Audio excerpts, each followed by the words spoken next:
तो हम इस वीडियो में बात करेंगे यहाँ पर देखिए कक्षा 9th में देखिए सामाजिक विज्ञान में अर्थशास्त्र से यहाँ पर बनने वाले सभी वस्तुनिष्ठ प्रश्न। तो चलिए शुरुआत करते हैं। पहला अध्याय जिसमें देखिए पहला प्रश्न है विकल्पों में कि भारत में हरित क्रांति का आरंभ हुआ है, तो करेक्ट आंसर हो जाएगा ये हुआ है देखिए यहाँ पर ऑप्शन सा 1960 के दशक में। दूसरा प्रश्न है निम्न में से कौन एक कृषि कार्य है, तो करेक्ट आंसर हो जाएगा फसलें उगाना यानी ऑप्शन द। तीसरा प्रश्न निम्न में से स्थायी पूंजी कौन सी है, करेक्ट आंसर हो जाएगा देखिए उपरोक्त सभी यंत्र भी है, कंप्यूटर भी और भूमि भी है।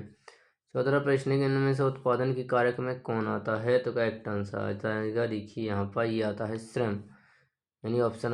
पांचवा प्रश्न उत्पादन क्रिया की प्रथम आवश्यकता है, तो ये है देखिए यहाँ पर भूमि। प्रश्न देखिए यहाँ पर छठवां कि करीम ने गांव में कौन सा केंद्र खोला था, तो करेक्ट आंसर हो जाएगा यहाँ पर देखिए इन्होंने कंप्यूटर केंद्र खोला था। मतलब सातवां प्रश्न है कि पालमपुर गांव में हाई स्कूल की संख्या है, तो करेक्ट आंसर हो जाएगा देखिए यहाँ पर एक हाई स्कूल है। जब हम बात करेंगे यहाँ पर देखिए रिक्त स्थानों की, तो पहला है कि भारत में सबसे ज़्यादा रासायनिक खाद का प्रयोग खालिस्तान राज्य में होता है, तो करेक्ट आंसर हो जाएगा ये होता है देखिए यहाँ पर पंजाब में। बात करें अगले प्रश्न की, दूसरा है पालमपुर गांव का मुख्य व्यवसाय है, तो करेक्ट आंसर हो जाएगा यहाँ पर होता है देखिए कृषि। अगला प्रश्न है यहाँ पर तीसरा कि पूंजी को बढ़ाना संभव है जबकि भूमि कैसी है, ये देखिए यहाँ पर स्थिर है।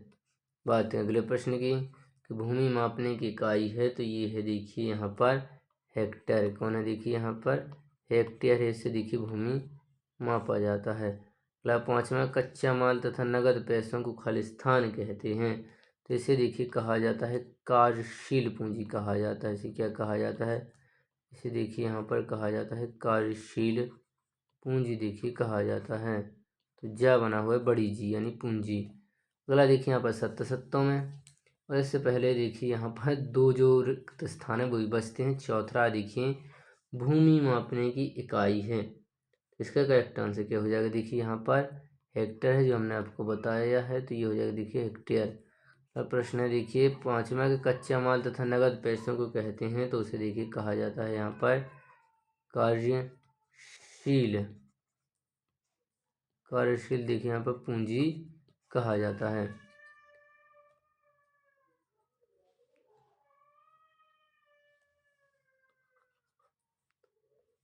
चलिए अब हम बात करेंगे यहाँ पर देखिए सत्य वाले प्रश्नों की। पहला है रबी की फसल गर्मी के मौसम में लगाई जाती है, तो ये देखिए यहाँ पर क्या होगा असत्य होगा यानी गलत होगा। दूसरा है कि 1 हेक्टेयर 100 मीटर की भुजा वाले वर्ग के क्षेत्रफल के बराबर होता है, तो ये देखिए यहाँ पर सत्य होगा। तीसरा है कि पारंपरिक किसान केवल 2 ही फसल उगाते थे, तो ये देखिए यहाँ पर गलत होगा। चौथा प्रश्न उत्पादन भूमि श्रम और पूंजी उत्पादन के कारक हैं, तो ये देखिए यहाँ पर बिल्कुल सत्य होगा। पांचवा अधिक उपज के लिए रासायनिक उर्वरक और कीटनाशक भी डाला जाता है, तो ये देखिए यहाँ पर सत्य होगा। चलिए बात करेंगे यहाँ पर सही जोड़ियों की। पहला है देखिए यहाँ पर पालमपुर, तो पालमपुर गांव का करेक्ट आंसर हो जाएगा। एक क्या है, एक काल्पनिक गांव है। दूसरा है देखिए यहाँ पर कृषि, तो इसका देखिए बिजली का पंप और नहरों से, तो ये होगा देखिए यहाँ पर दूसरा। तीसरा फसल चक्र, तो फसल चक्र में क्या होता है देखिए यहाँ पर साल में 3 फसलें बोई जाती हैं, तो देखिए तीसरा यहाँ पर ये वाला होगा। चौथा सिंचाई, तो सिंचाई का यहाँ पर करेक्ट आंसर होगा देखिए ये क्या है, एक प्रकार की गतिविधि है पालमपुर गाँव की मुख्य गतिविधि यानी चौथा ये वाला होगा। पाँचवा गैर कृषि कार्य, तो करेक्ट आंसर हो जाएगा ये देखिए गैर कृषि कार्य में क्या आता है यहाँ पर स्थायी पूंजी आती है। और पाँचवें कंप्यूटर, तो ये देखिए क्या है कंप्यूटर की यदि बात करें हम, इसका करेक्ट आंसर हो जाएगा डेयरी परिवहन और लघु उद्योग इसके अंतर्गत आ जाएंगे। तो चलिए अब हम बात करते हैं यहाँ पर आगे वाले प्रश्नों की। देखिए एक शब्द एक वाक्य वाले प्रश्नों में चलिए हम इन प्रश्न उत्तरों की बात करेंगे। तो ये रहे देखिए प्रश्न 2 अंक वाले, जिसमें पहला है कि पालमपुर में परिवहन के कौन से साधन है, तो उत्तर आप देख सकते हैं जिसमें रिक्शा है, तांगे वाले हैं, जीप है, ट्रैक्टर, ड्राइवर, ये देखिए सब कुछ है। दूसरा छोटे किसान किसे कहते हैं, तो आप आंसर यहाँ पर देख सकते हैं। चलिए तीसरा प्रश्न है मंझोली और बड़े किसान किसे कहते हैं, उत्तर आपके सामने ही है। चौथा स्थायी पूंजी क्या है, उत्तर आपके सामने ये रहा देखिए एक लाइन का। पाँचवा कार्यशील पूंजी क्या है, देखिए छठवां है रबी और खरीफ की फसलों में अंतर। बताना है तो आप देख सकते हैं। 7वां प्रश्न है कि पालमपुर गांव में कौन सी सुविधाएं उपलब्ध है? उत्तर आप देख सकते हैं नीचे रहा। 8वां है भौतिक पूंजी किसे कहते हैं? उत्तर आपके सामने है। 9वां है पालमपुर में गैर कृषि क्रियाएं कौन कौन सी हैं? 10वां रासायनिक उर्वरक क्या होते हैं? तो आप देखिए नीचे देख ही सकते हैं। ये बात करेंगे यहाँ पर लघु उत्तरीय प्रश्न की। पहला देखिए वस्तुओं और सेवाओं के उत्पादन के मुख्य कारक कौन से? उत्तर आपके सामने हैं। आप वीडियो को रोक कर भी लिख सकते हैं, यहाँ पर देखिए स्क्रीनशॉट भी ले सकते हैं। दूसरा देखिए हरित क्रांति क्या है? तो उत्तर आपके सामने ये रहा देखिए।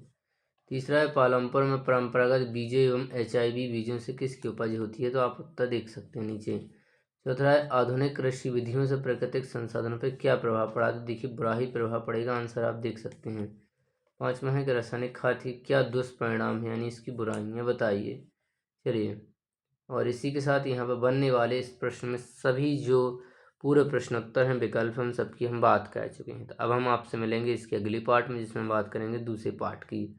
चलिए यहाँ पर ये वीडियो समाप्त होती है। हम आपसे कहेंगे यदि आप चैनल पर नए हैं और अभी तक आपने हमारे चैनल को सब्सक्राइब नहीं किया तो चैनल को सब्सक्राइब करें और वीडियो को अपन देखिए लाइक करें, अपने दोस्तों में से भेजें और बताएं कि हम यहाँ से स्टडी कर रहे हैं। चलिए ये वीडियो यहाँ पर समाप्त होती है। मिलेंगे आपसे अगली वीडियो में, तब तक पढ़ते रहिए, बढ़ते रहिए।